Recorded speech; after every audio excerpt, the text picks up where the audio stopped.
you've seen other movies about exorcisms, they kind of launch right into it. Like there's the possessed person, there's the priest, there's the pea soup vomit, the spinning heads, the floating above the bed, like all of these images that are in this movie. But the bulk of this movie, I think, is very different, right? Like we don't actually see the exorcism until well over an hour in.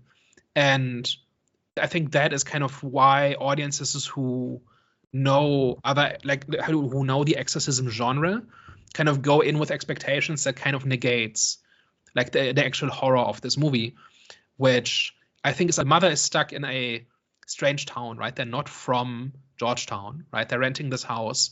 They're surrounded by strangers. She's working a lot there. She's just separated from the father, right? And now her child is getting sick.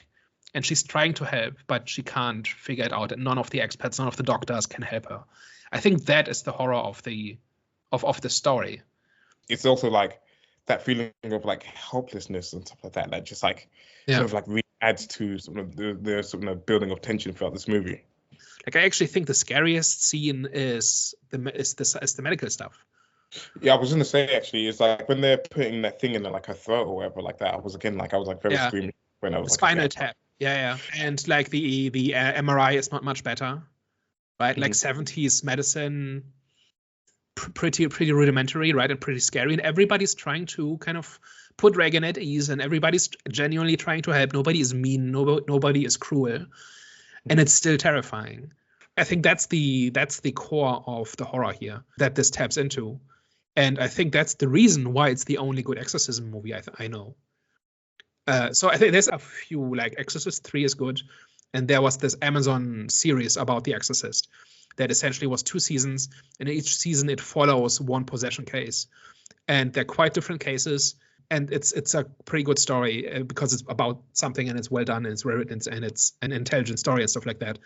But as far as I know, the rest of the genre, it just tries to imitate The Exorcist, specifically the last 20 minutes where they're doing the exorcism, and it fails to be about something, right? I think that is like if it doesn't tap into something that's real, then the possession and the exorcism itself is not that scary. To most people, I don't think, and that is something that other exorcism movies can't replicate because they don't understand this, and that includes most Exorcist sequels, I think. I feel like that's what a lot of like really good movies do. It's never really about kind of what people think they're going there for. It's always this like kind of like underlying story, and like you said, in this case, it's just about a mother trying to like save the child, and then it's just got the Exorcist kind of painting on there, and there's sort of plenty of examples of this. Yeah, I think that's really what makes this work, and that's what makes this stand out, and that's what's so ironic about the fact that it spawned this entire genre that's essentially always retelling kind of the same kind of thing, but none of them really get it.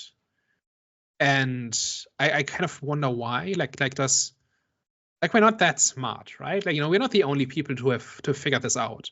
Of course. I'm really like, whenever one of these movies comes out, maybe it's because like it's considered to be cheap and easy, and so if you're like a beginning filmmaker or you have a low budget or something, it's easy to get an exorcism movie made or greenlit or something. I don't know. I think they misunderstand what the audience. So like whenever there's like, a really popular movie that like, really pops off, I think they always misunderstand the elements of the movie which people liked. And of course, like if you have like a superhero movie, of course you're going to sell some of those superhero like action figures and stuff like that that come from the movie. But it's not the reason why the people love the movie as much as they did. Of course, like the characters got to be cool, but then there's like this core level of sort of storytelling behind that, which makes people emotionally invested in the story in the first place to actually then make everything else, make all sort of kind of like the wall paintings pop a little bit more, and like sort of it's kind of just like it's a good story dressed up in a bit of makeup that appeals to a certain sort of group of audiences compared to sort of something else, because you can tell this exact same story about this parent trying to save their child and probably not make it a horror and like try to make it into a different genre, and it would still have the same type of effect as long as it was something done well.